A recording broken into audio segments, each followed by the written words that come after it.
Hey, and welcome back. In this video, we're looking at 3 times you should absolutely not apologize to your spouse. Yes, I know this might sound counterintuitive because you normally know that you should apologize when you're wrong. And as far as your woman is concerned, perhaps even when you're not wrong, or let's just say you don't know that you're wrong. But trust me, there are times when apologizing might cause more damage than good. So there's a little gray area there, and that's what we're going to be exploring in this video. So let's go right in. The first one is obvious. Never apologize when you're not sincerely sorry.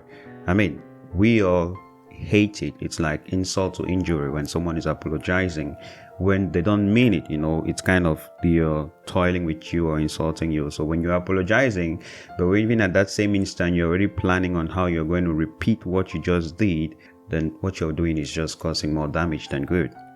And it's even worse when you're the man apologizing to your woman, because women actually have this kind of sixth sense when they can tell when your apology is sincere. I know we've kind of categorized every other sense above the normal 5 senses of the women as a sixth sense. We know they have so many of those 6 senses. So just call this one a 6-point-something sense. They can tell when you're not serious, when you don't mean it, and when you're not sincere. So instead of that being an apology, it sounds rather like arrogance. Something more like, I recognize I did this, and right now I'm telling you that there's nothing you can do about it because I'm going to go right from here to go and do it again. That's exactly what it communicates. But as far as apology comes both ways, you may sometimes not feel sorry for something, but you have to apologize. Then it's important that you admit that I think I may not be wrong, or I think what I did was right and justified. So I acknowledge that I'm not pretending to be sorry when I'm not. At least you acknowledge that you're not pretending to be sorry. And then maybe you acknowledge that perhaps you try to understand their point of view as time goes on to really be sorry. Or you can just go out of your way and try to put yourself in their shoes and try to find some remorse so that your apology actually has that taste of a true apology.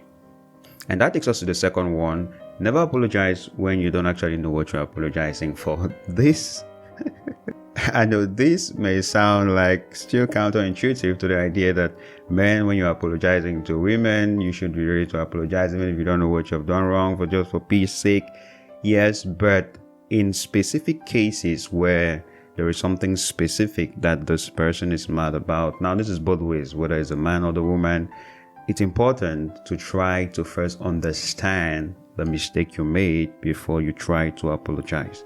That only communicates that your apology is more sincere and more weighty, because you're not just trying to just do it and clear it off your conscience or to fulfill all righteousness and just get it off your to-do list, but you're really sincerely trying to understand, how did I hurt you? How did you take it? What went wrong? How could I have done it better? Because quite similar to the first one, this second case where you're apologizing without fully understanding what you did wrong means you can still get out there and immediately still do the same thing again. But this time around, it's not intentional, it's not conscious, it's just that you don't know what you apologize for and you don't know what you did wrong either. And lastly, this one is person specific. Don't apologize if the person is not interested in an apology at that point in time. Now, people deal with offense in different ways. There are people who want an immediate apology right there and acknowledgement that you hurt them before they go and get closure, whereas the other people want to have some time for themselves to first of all put the pieces of their heart or their broken trust together before they are ready to listen to anything you have to say. So now that is specific on you understanding the person you're dealing with and to know the approach to take. A simple "I'm sorry, do you want to talk about it?" can give you a clue as to whether the person is ready for an apology now, or perhaps you should come back later. Because forcing yourself to go ahead to apologize even if the person doesn't want an apology, perhaps at that point in time or even in general, will end up causing more harm than good, because there are people who actually prefer forgiving and letting go and they move on. They don't want an apology. So sometimes you apologizing is like you're taking them back through all the pain and all that kind of stuff. So they're just like, it's fine, I've moved on, I've cleared it, you're free to go. But if you insist, I need to tell you what I did to you and how I hurt you, that's kind of condescending and it leads to no good.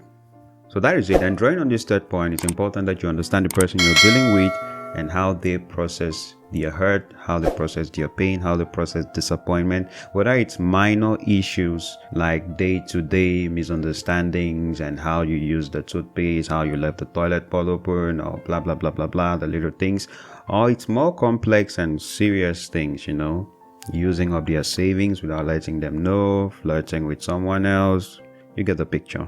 And we're going to end the video with this quote by Randy Pouch: "A good apology is like antibiotic, a bad apology is like rubbing salt in the wound."